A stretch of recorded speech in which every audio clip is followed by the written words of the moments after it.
హిందువులకు 33 కోట్ల మంది దేవతలు ఉన్నారని ఒక అసత్య ప్రచారం కుట్రపూరితంగా చాలా కాలంగా జరుగుతుంది. నిజంగా మనకు 33 కోట్ల మంది దేవతలు ఉన్నారని చెప్పి మనం చూస్తే ఎక్కడ మనకు కనపడరు మనకి. అసలు ఈ పదం అనేది ఎక్కడి నుంచి వచ్చింది? ఈ ఈ కాన్సెప్ట్ అనేది ఎక్కడి నుంచి వచ్చిందంటే త్రయస్త్రింశతి కోటి దేవ, వేదాల్లో ఉన్న ఒక వాక్ అనమాట అది. త్రయస్త్రింశతి కోటి దేవ అంటే ఈ కోటి అనే పదానికి, కోటి అనే ఒక వర్డ్‌ని వీళ్ళు ట్రాన్స్‌లేషన్ చేసేటప్పుడు ఏం చేశారంటే అది ఒక నంబర్‌గా తీసేసుకున్నారు.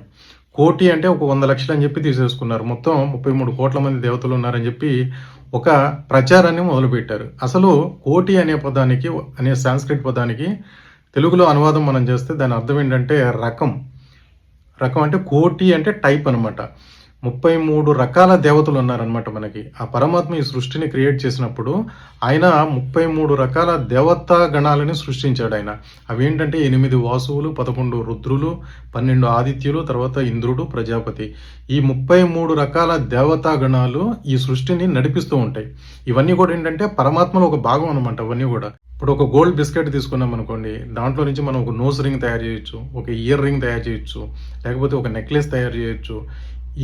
ఇవన్నీ మనకేంటంటే రకరకాలుగా కనపడుతూ ఉంటాయి చూడటానికి. కాకపోతే అవన్నీ కూడా కరిగించామనుకోండి అదంతా కూడా బంగారం. అట్లాగే ఈ దేవతా గణాలు కూడా, ఈ 33 దేవతా గణాలు కూడా పరమాత్మలో ఒక భాగం తప్పితే అవి సెపరేట్ ఏం కాదు. ఉన్నది ఒక్కడే పరమాత్మ మనకి.